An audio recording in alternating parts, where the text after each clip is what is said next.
warahmatullahi wabarakatuh. Alhamdulillah, nahmaduhu wa nasta'inuhu wa nastaghfiruh wa na'udzu billahi min shururi anfusina wa min sayyiati a'malina. Man yahdihillahu fala mudilla lahu wa man yudlil fala hadiya lahu. Asyhadu an la ilaha illallah wahdahu la syarika lahu wa asyhadu anna Muhammadan abduhu wa rasuluhu alladzi la nabiyya ba'da, amma ba'd. Bapak-bapak, ibu-ibu, saudara dan saudariku kaum muslimin dan muslimat yang jemaah salat Isya yang dimuliakan dan rahmat Allah Subhanahu wa taala. Alhamdulillah. Sanjungan dan pujian kita panjatkan kehadirat Allah Subhanahu wa taala karena anugerah rahmatnya, hidayah, taufik dan inayahnya lah hari ini kita kembali diizinkan bersua, bertemu dan berkumpul di salah satu rumah dari rumah Allah Subhanahu wa taala kaum ini dalam keadaan sehat walafiat. Mudah-mudahan pertemuan dan perkumpulan kita ini adalah pertemuan dan perkumpulan yang diberkahi dan dirahmati oleh Allah Subhanahu wa taala. Mudah-mudahan bahasa perjumpaan ini tumbuh subur iman kita di hati dan bertambah keilmuan di dada ini, dan di atas iman ini kita beramal, dan mudah-mudahan kita adalah insan yang beristiqomahan, dan mudah-mudahan di atas keistiqomahan ini akhlak kita semuanya menghadap Allah Subhanahu wa taala dalam keadaan husnul khatimah insyaallah. Amin ya Allah, amin ya Rahman, amin ya Rabbal alamin. Hari ini kita lanjutkan pembahasan kita dari kitab Ar-Rahimul Makhtum, Bahsu fi Siratin Nabawiyah. Kita akan membahas sebuah kitab Ar-Rahimul Makhtum, yaitu pembahasan tentang sejarah perjalanan dakwah dari dakwah Nabi kita yang mulia Muhammad SAW membawakan ajaran agama Islam sampai hari ini. Agama ini bersemi di hati kita ya, sampai hari ini agama ini menjadi salah satu keyakinan dan pegangan hidup kita. Mudah-mudahan di atas agama ini kita semua beristiqomah, dan mudah-mudahan di atas agama ini kita semua menghadap Allah Subhanahu wa taala.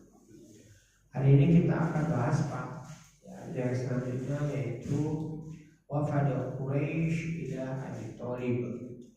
Pembahasan kita sekarang yaitu bahas tentang datangnya utusan dari orang Quraisy kepada paman Rasulullah SAW, yaitu Abu Thalib.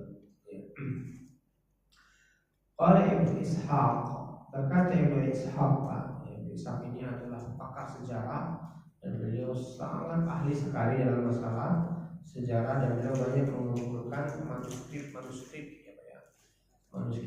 yang pembahasan yang berkaitan dengan masalah sirah, masalah sejarah ini. Nah, Al-Imam Ibnu Ishaq pernah berkata, kata beliau, "Masya rijalun min asyrafil Quraisy ila Abi Thalib." Kata Al-Imam Abu Ishaq, kalangan pembesar, para pembesar dari kalangan kaum Quraisy, beberapa orang laki-laki, kata beliau, beberapa orang laki-laki waktu itu datang menemui pamannya Rasulullah SAW, Abu Thalib. Mereka datang menemui Abu Thalib. Faqalu, dan setelah bertemu berjumpa dengan Abu Thalib ini, mereka pun berkata, "Ya Abu Thalib, wahai Abu Thalib, inna bena akhika qad sabba alihatana." Sesungguhnya anak dari saudaramu, itu anak dari saudaramu, yaitu anak dari Abdullah, maksudnya Rasulullah SAW. Anak dari saudaramu ini qad sabba, sungguh benar-benar ia telah mencela, memburuk-burukkan, merendahkan, menghinakan alihatina, Tuhan-Tuhan kita, Tuhan yang engkau sembah, Tuhan yang kami sembah. Nah, itu diburuk-burukkan, dijelek-jelekan, dihina-hina, yang direndah-rendahkan. Ya. Nah, ini wa abadinana, dan anak saudaramu, yaitu keponakanmu ini pun telah mencela ya telah mencela agama kita, ya, agama kita, ya yang merendahkan agama kita, agama yang nenek moyang kita dulu berkeyakinan di atasnya. Wasafaha ahlamana, dan keponakan ini juga telah membodoh-bodohkan nenek moyang kita. Tuh, Pak. Padahal ini semuanya ini Pak provokasi saja ini Pak. Padahal Rasulullah nggak pernah melakukan seperti itu. Beliau hanya berdakwah ya. Rasulullah hanya berdakwah menerangkan bahwasannya ilah yang berhak disembah, Tuhan yang berhak untuk diibadahi itu hanya satu, itu saja. Cuma mereka yang menginterpretasikan gitu Pak. Mereka yang berarti kalau Tuhan cuma satu, Tuhan kita yang banyak, ini salah dong. Kalau agama yang benar itu adalah agama yang dia bawa, agama yang dari langit yang katakan yang mendapatkan wahyu, berarti agama kita ini agama sesat dong. Mereka itu loh Pak yang ini Pak. Mereka sendiri Rasulullah tidak pernah ya mengatakan sebagaimana yang mereka fitnahkan ini. Ya. Jadi mereka sendiri menerjemahkan. Wa dhalala abana, dan dia telah menyesatkan bapak kami. Tuh, nah, padahal enggak Pak. Padahal enggak. Ya mereka sendiri yang menerjemahkan, mereka sendiri yang menginterpretasikan. Dan ya, kamu sendiri agama kamu paling benar, berarti agama kami salah dong. Nah, kan gitu Pak. Nah, akhirnya mereka yang ngarang-ngarang sendiri. Wa imma an takuffahu 'anna wa imma an takhalla bainana wa bainahu. Nah, kata orang-orang kafir Quraisy waktu itu Pak, wahai Abu Thalib, ya wahai Abu Thalib, kalau engkau nggak bisa mencegah dia, melarang dia atau menghentikan dia, maka kita akan selalu jadi bahan buliannya. Kita akan selalu jadi bahan hinaannya. Kita akan ditertawakan sama orang-orang Arab yang lain. Ya. Fa innaka 'ala mithli ma nahnu 'alaihi min khilafi. Engkau wahai Abu Thalib, engkau itu sama dengan kami. Engkau sama dengan kami. Ketika keponakanmu itu merendahkan, menghina, memburuk-burukkan, menyesat-nyesatkan agama kita, nenek moyang kita, Tuhan-Tuhan kita, itu sama saja. Dia itu nyesatin kamu, bodohin kamu, jelek-jelekin nenek moyang kamu, nyesat-nyesatin agama kamu, sama saja itu. Ngapain ini Pak namanya ini Pak? Kalau kita namanya Pak provokator ya Pak ya, yang provokatorin ya Pak ya, ngompor-ngomporin gitu loh Pak, ngompor-ngomporin. Padahal mereka yang bermasalah. Pak, kenapa orang-orang kafir Quraisy itu merasa terganggu dengan dakwahnya Rasulullah? Kenapa Pak? Kenapa? Ini apa Pak? Ini kaitannya Pak dengan pengaruh. Kalau seandainya orang-orang ya kafir Quraisy itu Pak, orang-orang kafir Quraisy itu mendengarkan, mempercayai dan mengikuti apa yang Rasulullah SAW katakan Pak, maka mereka ini akan kehilangan pengaruh. Pembesar-pembesar itu Pak, Abu Lahab, Abu Jahal, Walid bin Mughirah itu Pak, itu akan kehilangan pengaruh Pak. Itu akan kehilangan pengaruh, mungkin juga akan kehilangan kekuasaan, mungkin juga akan kehilangan apa Pak? Pemasukan. Oh, jadi mereka takut sekali. Ya, takut sekali karena ini apa yang didakwahkan Rasul berkaitan dengan ya perekonomian mereka Pak. Perekonomian mereka karena mereka ada berkecimpung bisnis di situ. Nah, kata mereka Pak, ya, wal mukaffikahu, ya, kalau engkau tidak bisa menghentikannya, maka kami akan menghentikan. Faqala lahum Abu Thalib, maka Abu Thalib berkata Pak kepada mereka Pak, qaulan raqiqan, dengan perkataan yang lembut Pak. Abu Thalib menjawab semua apa yang mereka tuduhkan ini dengan jawaban perkataan yang lembut. Wa raddahum raddan jamilan, dan Abu Thalib pun menolak apa yang mereka minta dengan penolakan yang halus. Jadi enggak, itu urusan keponakanku dan dia berdakwah di atas keyakinannya. Jangan ganggu, siapa yang mengganggu akan berhadapan dengan aku. Wah, nggak berani Pak. Ya, nggak berani. Akhirnya Pak, ketika Abu Thalib telah menjawab dengan jawaban yang santun dan menolak juga dengan penolakan yang halus, ya, fansorifu anhu, maka akhirnya mereka pergi meninggalkan Abu Thalib dengan rasa kecewa. Gagal, percuma aja ini ya mereka. Wa ma Rasulullah sallallahu alaihi wasallam ala ma huwa alaihi. Dan Rasulullah sallallahu alaihi wasallam pun terus berdakwah sebagaimana yang dia lakukan. Wa yudhiru dinallah, sampai Allah Subhanahu wa taala menampakkan agama ini. Wa yad'u ilaihi, dan Rasulullah berdakwah, yang mendakwahkan agama ini, mengajak manusia untuk menyembah Allah Subhanahu wa taala. Nah, ini Pak. Ini salah satu usaha yang mereka lakukan untuk mengkanter, gitu ya, untuk mengkanter atau untuk ngeblok ya, penyebaran dakwah Rasulullah SAW. Cara yang pertama gagal. Sekarang mereka tempuh cara yang kedua, Pak. Al-majlisu al-intisharu likaffil hujaji an-istima'i dakwah. Sekarang Pak, orang-orang kafir Quraisy itu berkumpul. Mereka berkumpul untuk musyawarah. Likaffil hujaj, untuk mencegah para jamaah haji. Nah, karena ini ya dari zaman dulu Pak, orang-orang kalau berhaji itu tetap kemana Pak? Ka'bah. Kan itu yang menimbulkan kejuburan raja gubernur siapa Pak? Gubernur Yaman? Abraham, ya Pak ya. Abraham itu cemburu Pak. Ya, karena banyak jamaah yang hanya melewati Yaman. Ya, mereka hanya melewati Yaman, ya, berbondong-bondong yang hanya untuk pergi ke Mekah. Nah, pikiran Abraha, ini orang begini banyak ini, kalau saya mereka berkumpul di Yaman ini, calon apa ini Pak?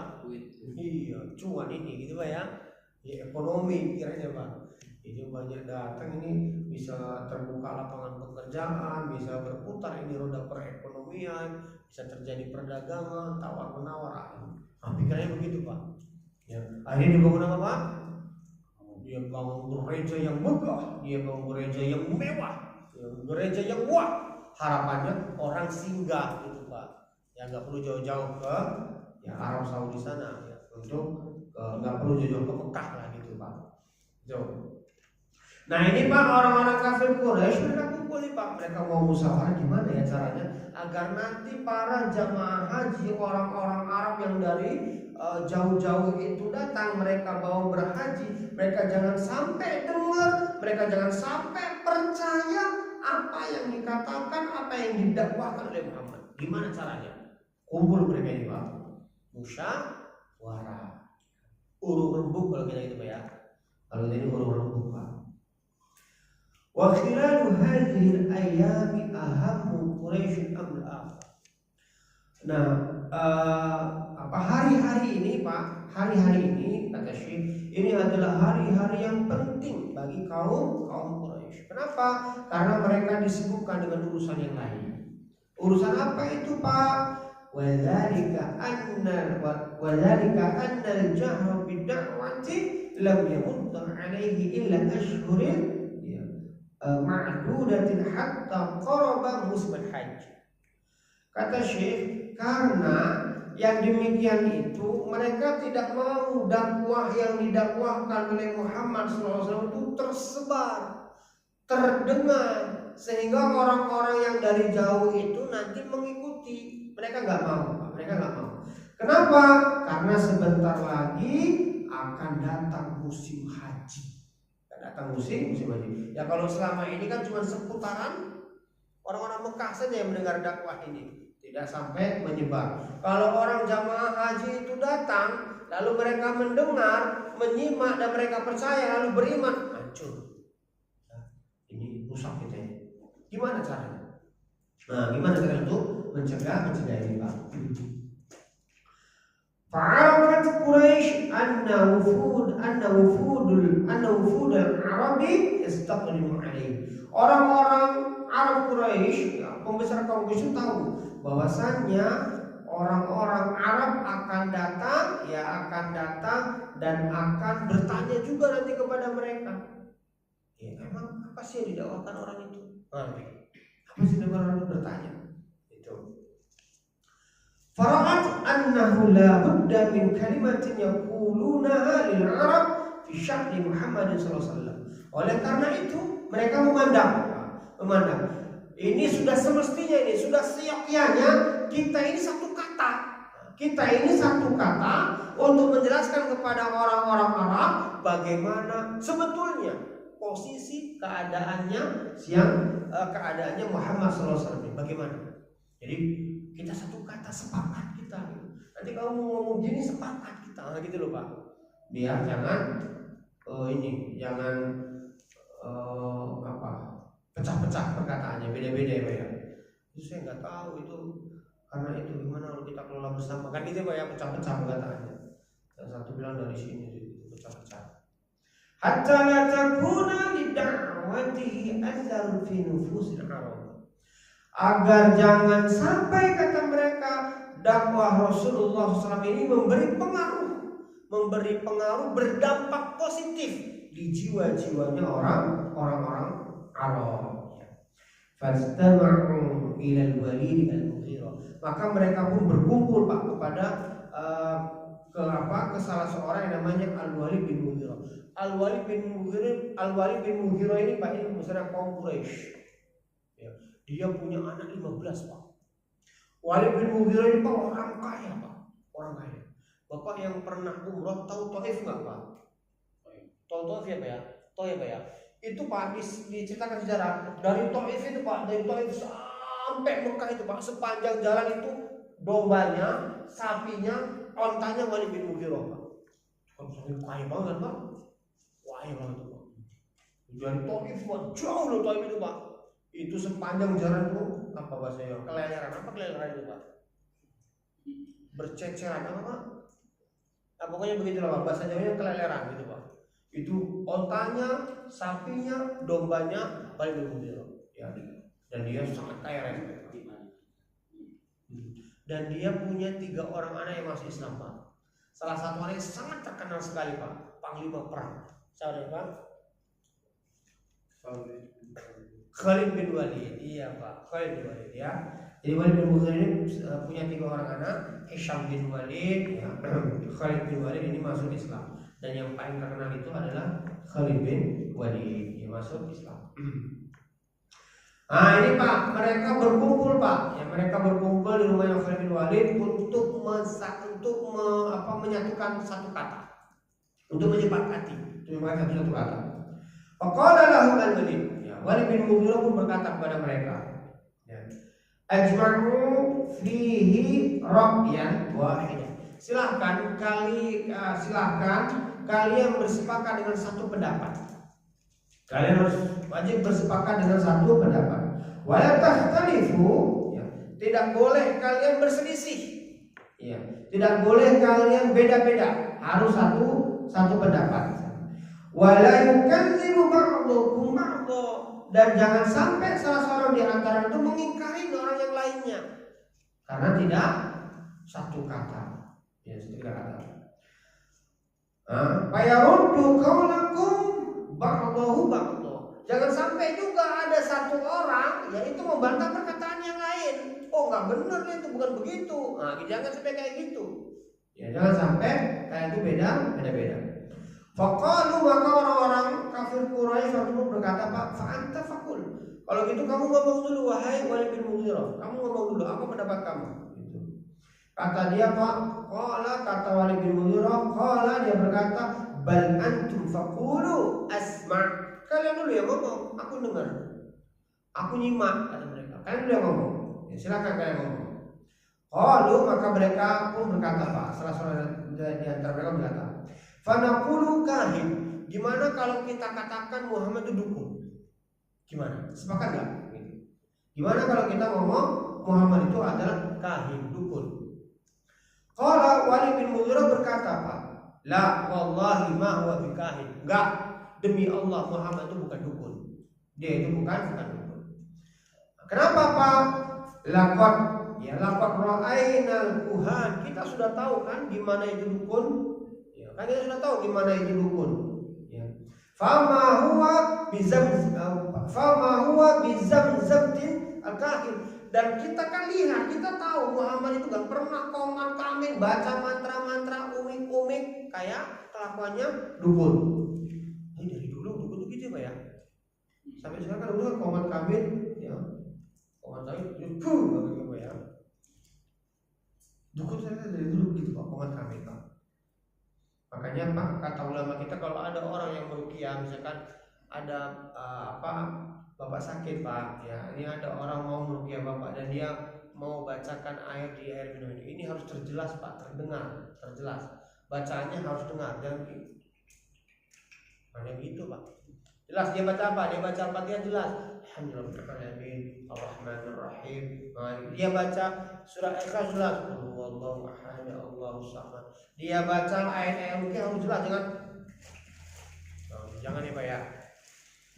Bapak jangan percaya kayak gini Pak. Ya, itu semuanya hoax itu Pak. Sakitnya ke dokter ya. Nah itu Pak, kita sudah tahu Muhammad itu nggak pernah komat kamit kayak dukun. Ya, kita pun tahu dia itu nggak pernah berjampi-jampi. Nah gitu Pak, nggak pernah Muhammad pakai jampi-jampi.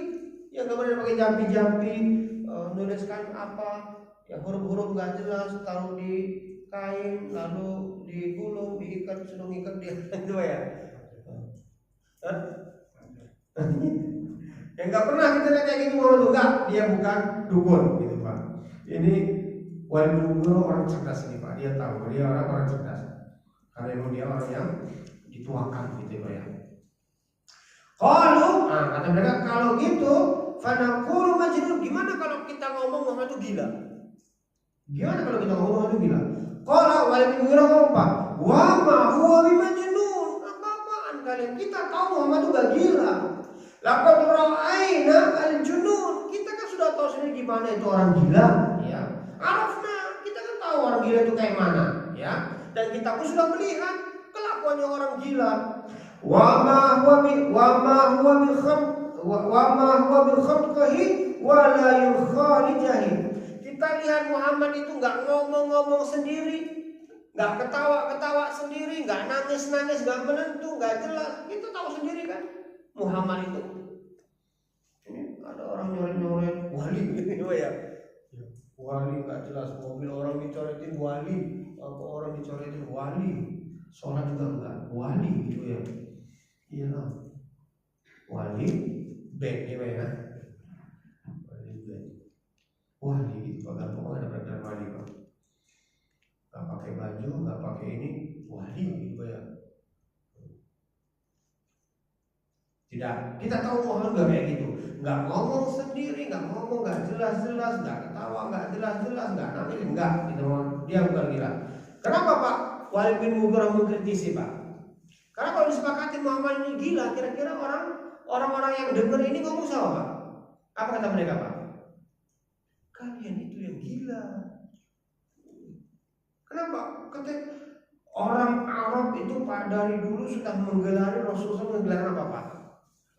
Al-Amin, orang yang bisa dipercaya Pak. Ya. Dan dia menikah dengan seorang wanita yang kaya raya, saudagarnya Pak, saudagarnya kota Mekah. Saudagarnya kota Mekah. Gak mungkin ada orang kaya, cantik, ya Pak, mau menikah dengan orang gila. Gak mungkin, gak percaya. Muhammad itu terkenal gimana memuliakan tamu.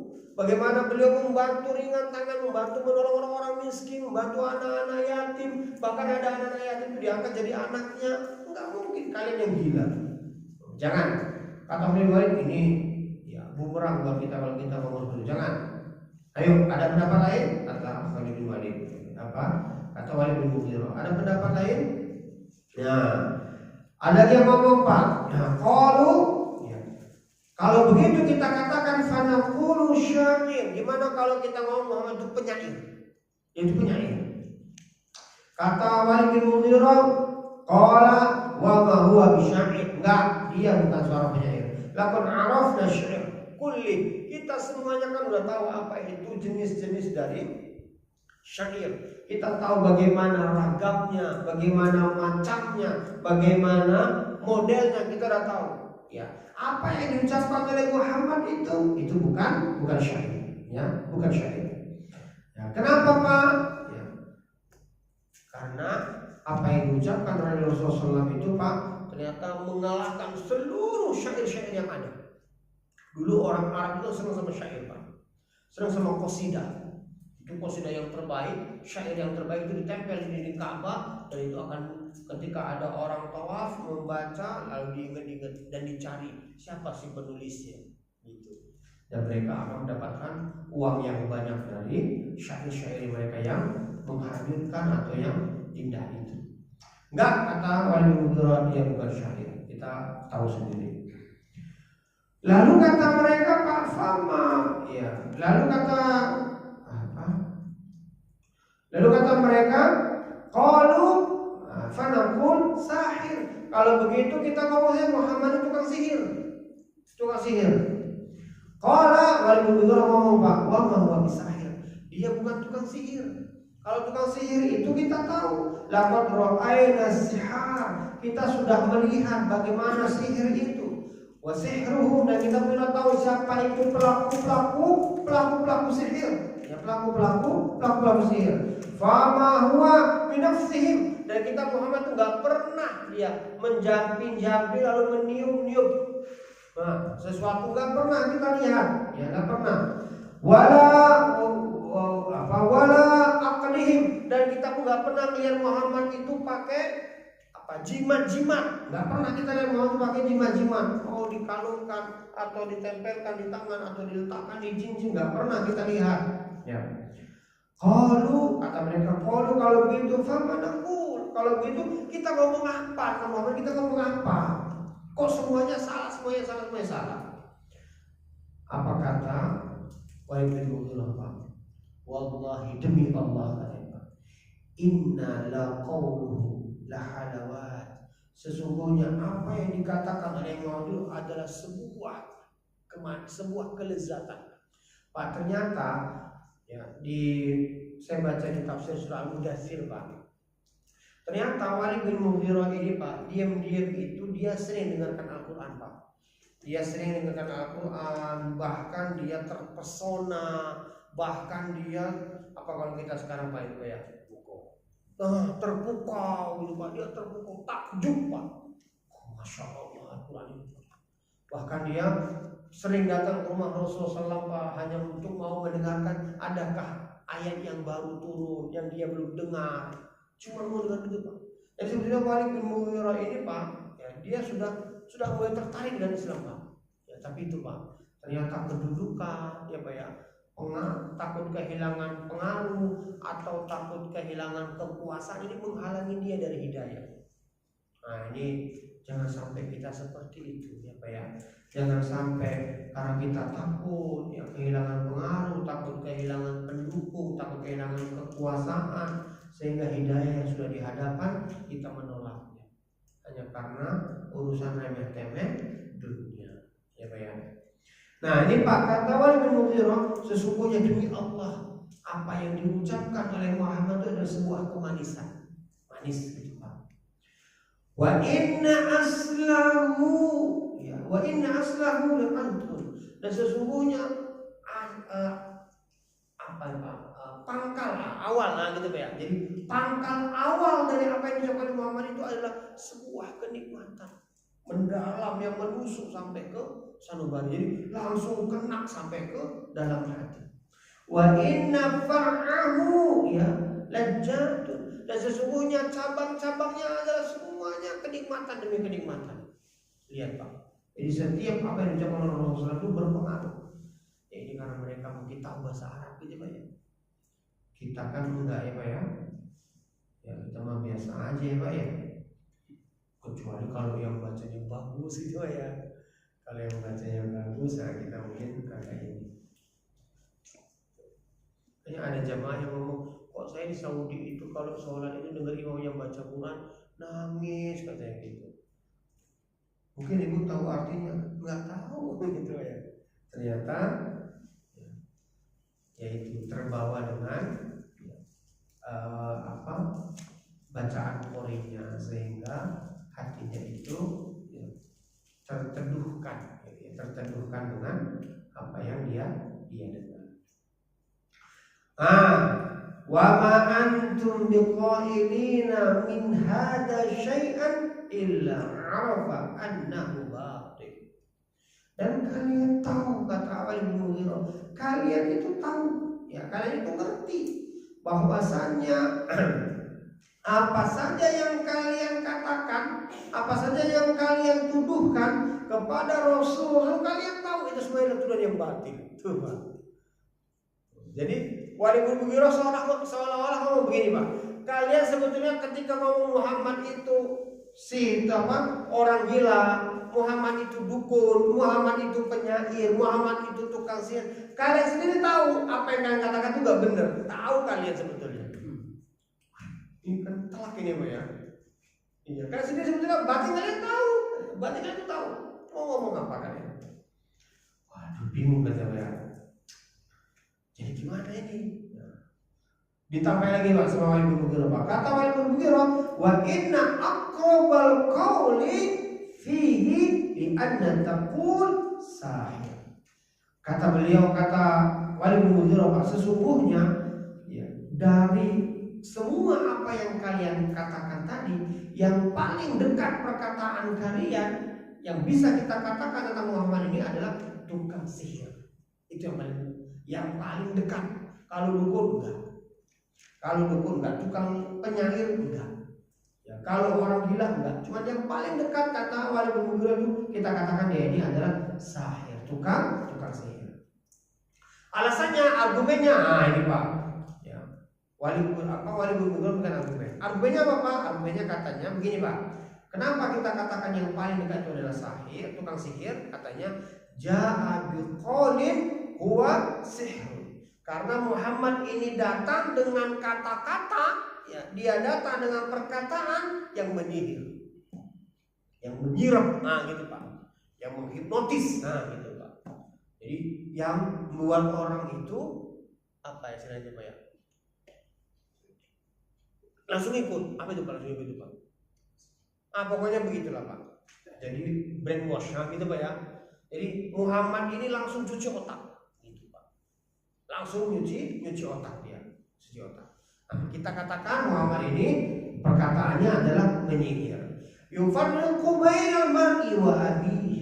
Kita katakan perkataan Muhammad itu hati-hati, jangan kalian dengar.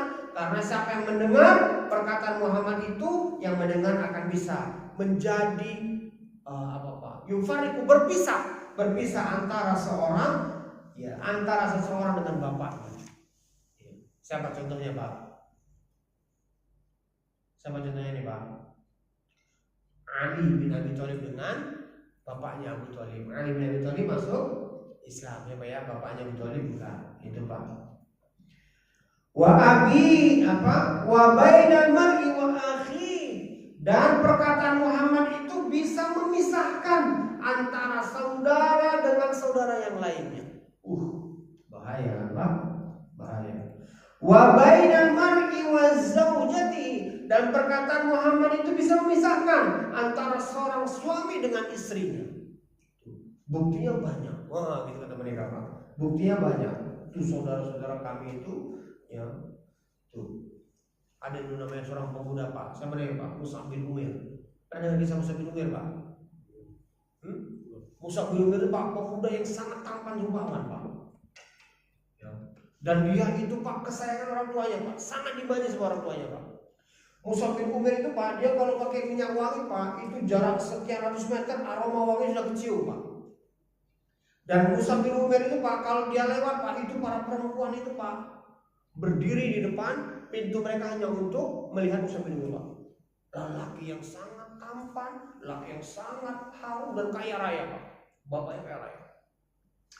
Ketika dia masuk Islam, Pak, dia tinggalkan semua itu kemewahan. Dia tinggalkan itu semua kemewahan dan dia akhirnya menjadi pemuda yang biasa-biasa saja, Pak.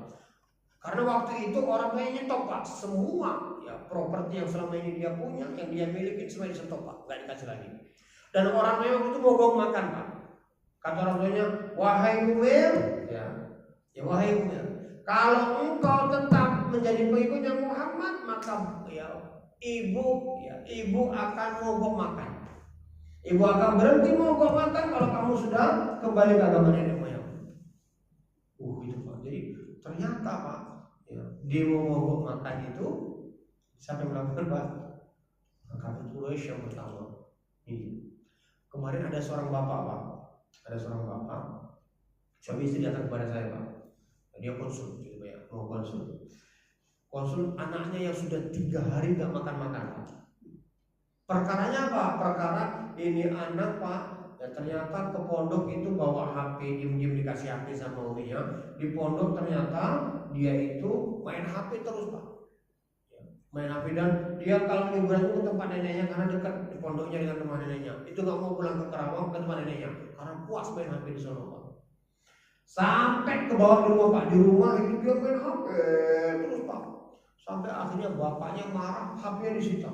Karena HP disita anaknya mogok makan Pak, nggak mau makan udah 3 hari Pak. Kemarin datang, ini gimana mau saja nih? Saya bilang Pak, tenang aja, ya, lapar makan itu Pak. Sekarang saya bilang gini Pak, semua bahan makanan yang Bapak itu simpan. Kalau masalahnya simpan, jangan sampai dia tahu ada di mana. Simpan semuanya. Nanti sepulang dari sini Bapak datang ke dia bawa makanan. Nah, ini makanan. Kalau kamu mau makan, silahkan. Kalau kamu pun nggak mau makan, nggak apa-apa.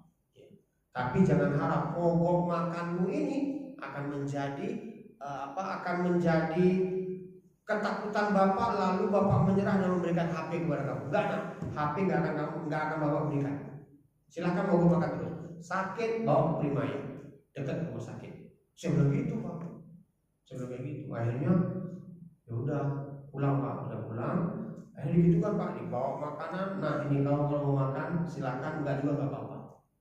Ya, kalau kamu mau mogok makan terus silakan.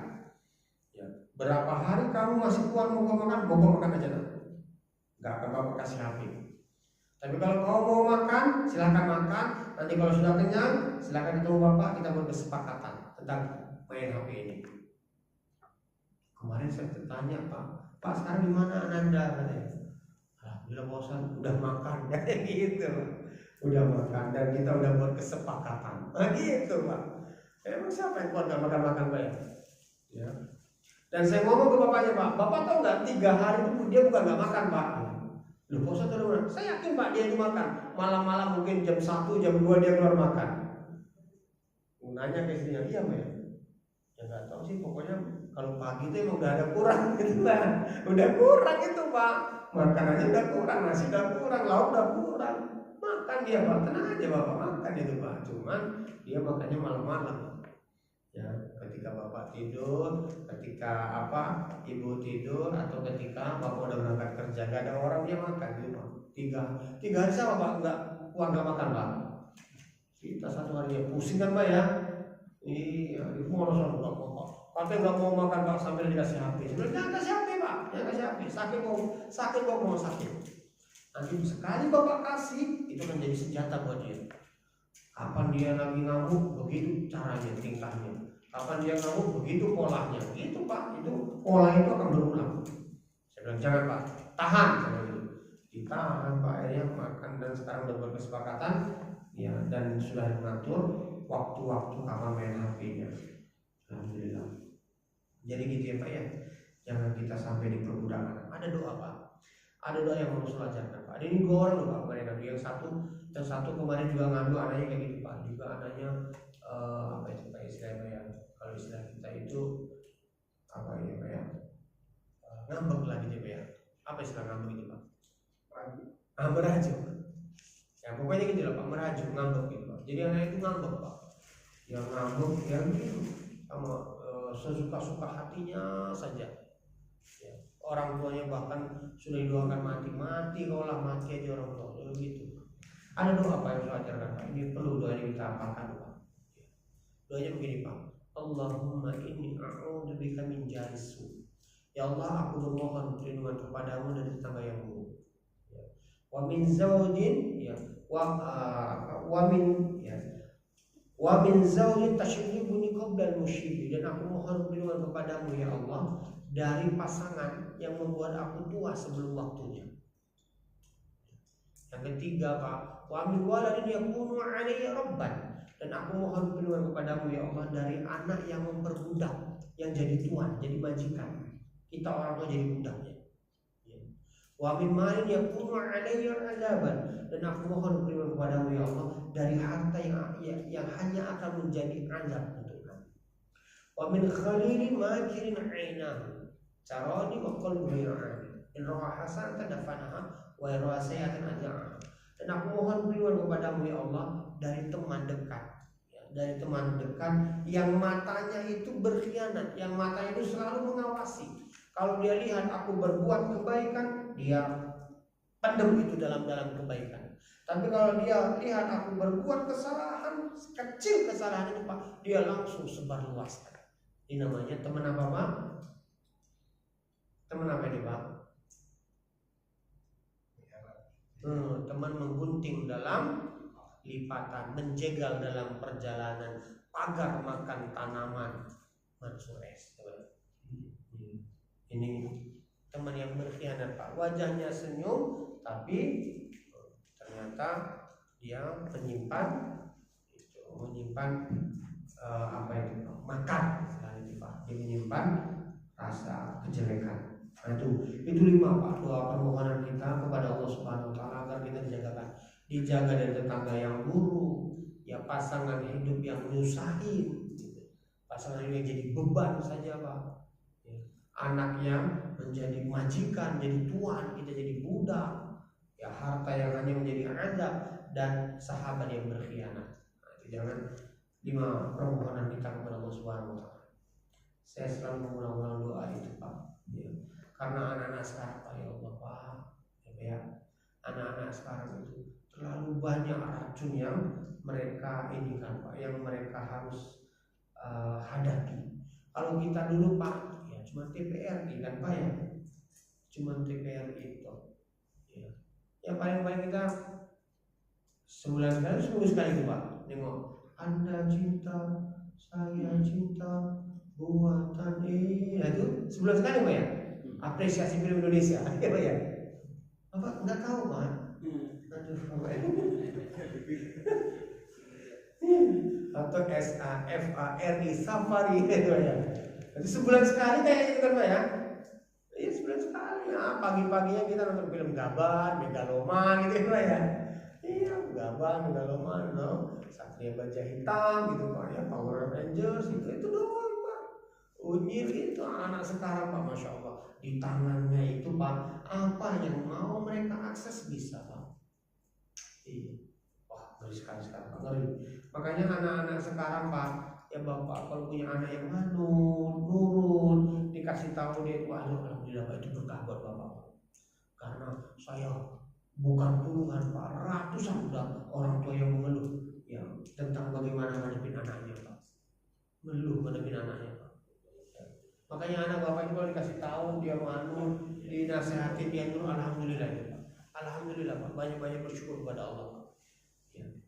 Karena saya tahu sendiri Pak, ya ratusan Pak, ya belum sampai ribuan juga, tapi udah ratusan orang tua yang mengeluhkan anaknya, ya dengan berbagai macam pola dan tingkahnya, dan dengan berbagai macam ya permasalahan. Bersyukur Pak punya anak yang nurut sama kita. Nah itu Pak. Kok sampai di situ cerita kita? Bagaimana tadi Pak? Ya. Wa bainal mar'i wa ashiratihi, dan Muhammad ini adalah penyihir yang sangat-sangat ya mengerikan. Dia bisa memisahkan antara seseorang dengan keluarganya. Ya, jadi Pak, Musa bin Umair, kita Musa bin Umair tadi Pak ya. Musa bin Umair tadi Pak. Nah, akhirnya Pak Musa bin Umair tadi Pak ngomong kepada mamanya, "Mama, kalau mama mau makan silakan, kalau enggak juga enggak apa-apa. Kalau seandainya mama punya 100 nyawa, satu persatu nyawa mama keluar sampai akhirnya sisa 1, ya, aku tidak akan meninggalkan hidayah ini wahai mama. Ya. Kecuali 1 terjadi, atau satu terjadi antara dua perkara, Pak Imam. Allah Subhanahu wa matikan aku di atas agama ini, atau Allah Subhanahu wa taala menangkan aku di atas agama ini. Sekarang bersama Mama, mau makan atau tidak? Makan juga akhirnya, Pak. Makan juga ya mamanya, Pak. Dan tak berhasil ternyata ancaman atau demo yang dilakukan yang ini kan oleh Mama. Akhirnya Musa bin Umair tetap masuk. Dan beliau waktu itu, Pak, meninggal dunia di perang Pak? Di perang Uhud, ya Pak ya. Iya, di perang Uhud beliau meninggal dunia, Pak. Itu, Pak, ditutupin wajahnya, kakinya kelihatan. Ditutupin kakinya, wajahnya kelihatan. Sampai kata Rasulullah, tutupinlah wajahnya dengan kain yang dia miliki dan tutupilah kakinya dengan dedaunan yang ada. Rasulullah katakan, Musa bin Umair ini seorang pemuda yang akan menjadi pemuda ahli surga. Masya Allah, Pak. Tadinya pemuda yang tampan, kaya raya, Pak. Tapi ketika menerima hidayah, meninggal dengan seperti itu. Masya Allah. Itu Pak ya. Berarti begitu berharganya hidayah yang hari ini kita dapati, ya Pak ya. Fatafarraqu anhu bidzalik. Muhammad itu bisa mencerai-beraikan itu semuanya. Sepakat mereka, Pak. Sepakat kita, ini yang akan kita katakan. Ya, ini akan kita katakan dan berita ini akan kita hembuskan kepada orang-orang kafir Quraisy, orang-orang Arab yang datang ke tanah Arab. Di ini, Pak, di tafsir surah Al-Mudaththir, Pak, saya baca ada 16 ayat, Pak, yang Allah SWT turunkan yang berkaitan dengan apa yang dilakukan oleh Walid bin Mughirah ini, Pak. Ceritanya itu, Pak, di kitab tafsir diceritakan, ya. Waktu itu Walid bin Mughirah didatangi oleh semua pembesar kaum Quraisy, menceritakan, mengadukan semua permasalahannya. Ya. Dan mereka butuh satu statement, ya Pak. Satu statement dari Walid bin Mughirah yang menjadi pegangan mereka untuk mereka sebarluaskan nanti kepada jamaah haji. Apa kata waktu itu, Pak? Kata Walid bin Mughirah, Pak. Kata beliau, ya beliau apa? Walid bin Mughirah berkata, berikan aku waktu berpikir. Kata Allah, fa innahu fakkara wa qaddar. Fa innahu fakkara wa qaddar. Akhirnya Walid bin Mughirah waktu itu mikir, Pak. Dia mikir, apa ya yang pas untuk kita katakan kepada Muhammad ini? Fakutila kaifa qaddar. Dan sungguh celaka sekali Walid bin Mughirah bagaimana dia menetapkan. Summa kutila kaifa qaddar. Sungguh teramat celaka sekali bagaimana Walid bin Mughirah menetapkan. Menetapkan apa tadi dia, Pak? Bahwasanya dituduh Muhammad itu adalah tukang sihir yang yang perkataannya bisa memisahkan antara anak sama bapak, antara suami sama istri, antara saudara dengan saudaranya, antara seseorang dengan keluarganya. Itu yang kita katakan, Pak. Subhanallah, kemudian mikir, Pak. Mikir begini, Pak. Abasa wabasa. Kemudian dia abasa itu bermuka masam. Lalu wabasa dan merengut. Merengut itu, Pak. Mengerut gitu ya. Pokoknya mengerut, Pak. Kelihatan berpikirnya, Pak. Gitu, Pak. Jadi kelihatan berpikir keras ya, Pak.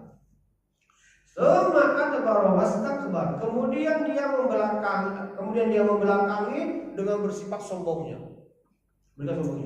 Faqala in hada illa sihrun yuksar. Lalu dia berkata, kita katakan bahwasanya Muhammad ini apa yang dia bacakan itu adalah sihir yang mempengaruhi. Sihir yang mempengaruhi lah gitu ya. Sihir mempengaruhi. In hada illa qaulul bashar.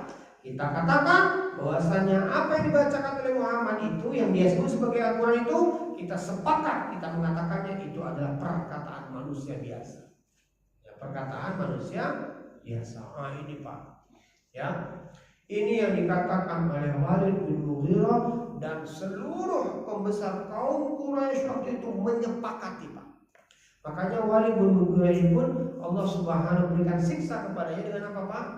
Dimasukkan ke dalam neraka apa? Neraka Saqar. Jadi Walid bin Mughirah ini dimasukkan oleh Allah ke dalam neraka Saqar. Neraka Saqar itu, Pak, la tubqi wa la tadar. Neraka sakor itu kata Allah tidak meninggalkan wala dan tidak menyisakan. Jadi semua bagian tubuh itu enggak ada tersisa. Tak sehelai rambut pun yang tersisa tidak terbakar. Tak ada satupun sekeping tulang yang terlupakan untuk dilumat oleh api neraka. Enggak. Semuanya habis, Pak. Setelah dia rasakan sakitnya, pedihnya, nyerinya, lalu setelah itu Allah hidupkan lagi dan Allah bakar lagi. Nah ini siksa yang Allah berikan kepada Walid bin Mughirah, yaitu berupa menjadi penghuni neraka sakor. Atas apa? Ya, atas ide dia, Pak. Atas ide dia. Makanya itu Pak, kata ulama kita, ternyata kita itu tidak hanya disiksa karena perbuatan kita, Pak. Bukan hanya karena kita berbuat maksiat Allah siksa kita, enggak. Ya, tapi karena dari pikiran kita pula, yang ide pikiran kita pula yang menjadi salah satu bisa jadi penyebab kita disiksa dalam neraka. Contohnya Walid bin Mughirah, dia cuma beride saja, Pak. Dia melemparkan wacana lalu beride dan idenya diterima, disepakati, disetujui, dan menjadi salah satu siksaan buat dia. Makanya jangan hati-hati ya. Jangan sampai belum ide yang ini jadi inspirasi orang untuk berbuat jahat ya Pak ya. Ba'da an tafaqqa al-majlis ala hadzal qirar, dan setelah majelis ini menyepakati atas apa yang telah mereka konsensuskan tadi, ya, ittakhadhu fi tanfidhi, lalu mereka pun menjadikan ini sebagai tanfidh itu apa Pak? Pelaksanaan, nah gitu Pak. Mereka jadikan ini sebagai sebuah apa ya Pak ya? SOP ya gitu lah Pak, SOP. Mereka jadi sebuah SOP. Ya, sepakat semua ya? Sepakat. Kita ngomong semuanya sepakat Muhammad ini perkataannya adalah perkataan yang nyirap, perkataan yang nyihir. Makanya kita harus hati-hati. Fajalisu ya bisabilin nas hina yaqadamu. Maka mereka pun Pak mengirim utusan Pak. Setiap orang itu dikirim Pak untuk duduk di mana Pak? Duduk di perlintasan jalan-jalan yang banyak dilalui orang.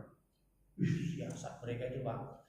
Jadi mereka masang orang di setiap perlintasan-perlintasan yang perlintasan itu banyak dilewati oleh calon-calon para jamaah haji. Calon-calon jamaah haji, ya. Wala yamurru bihim ahadun illa hadaruhu iyyahu. Dan tidak ada orang yang lewat kecuali orang yang sudah disiapkan tadi akan ngomong. Nanti kalian hati-hati. Ada orang Muhammad namanya. Jangan deket-deketi. Perkataannya itu nyihir. Kenapa?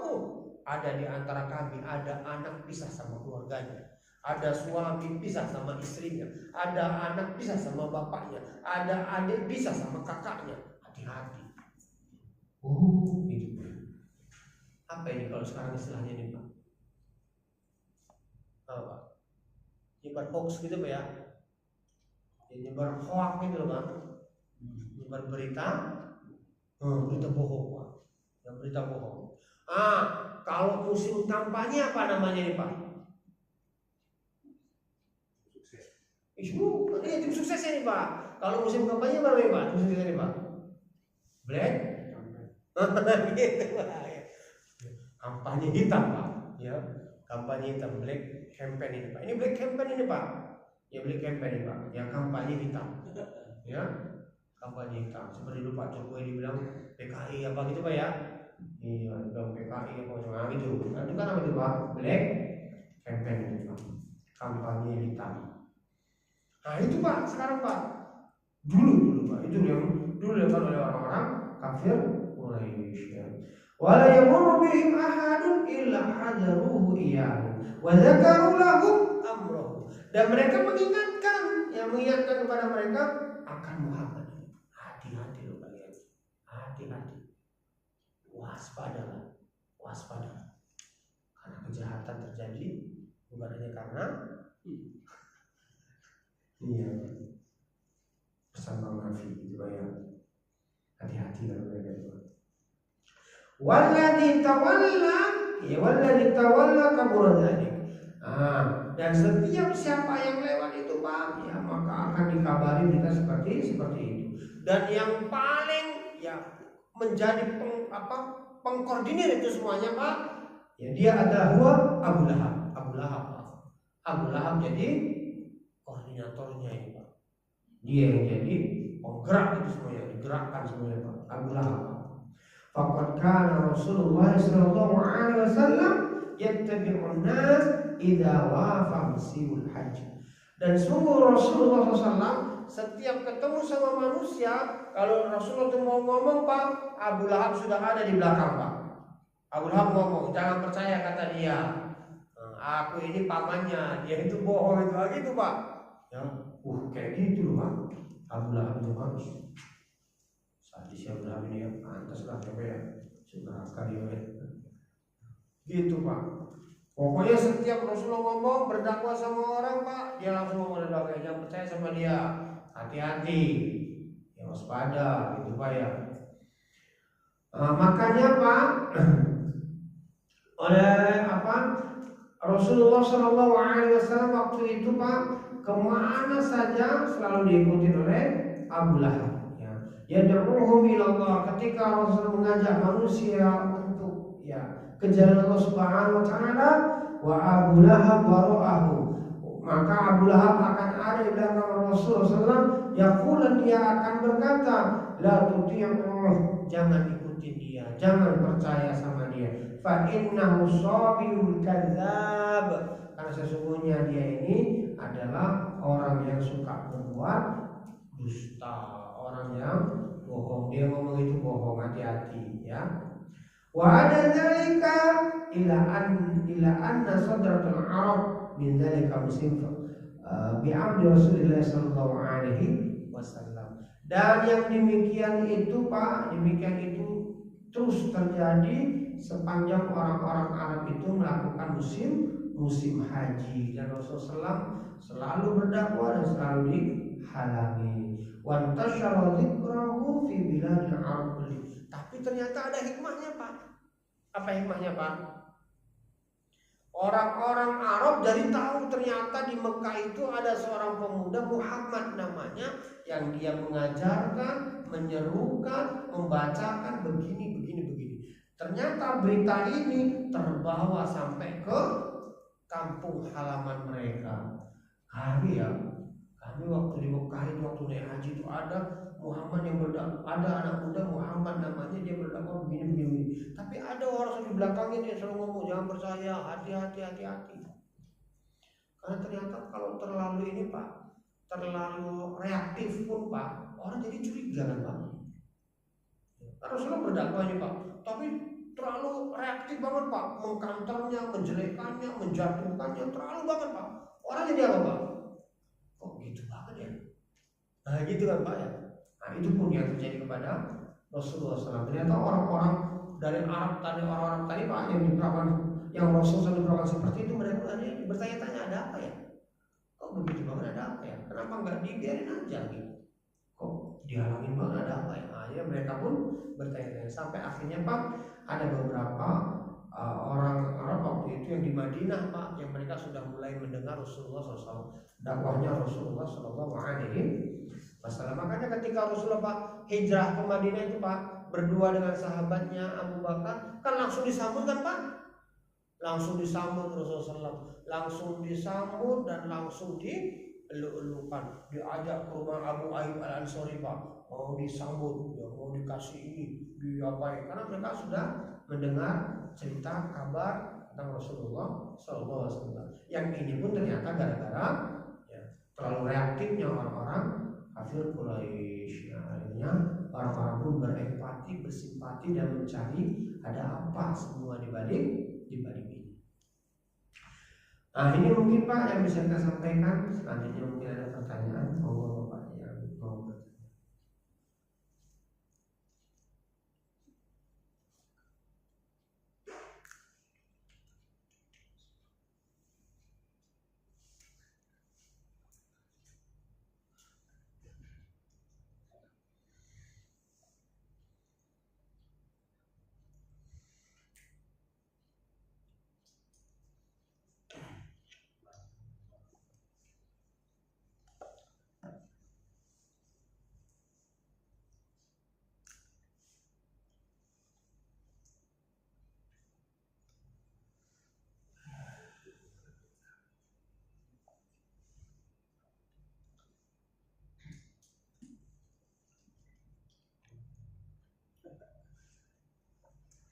Coba ya, Bapak pertanyaan kita tutup dengan doa kepada majelis. Subhanaka Allahumma wa bihamdika asyhadu an la ilaha illa anta astaghfiruka wa atubu ilaik. Assalamualaikum warahmatullahi wabarakatuh.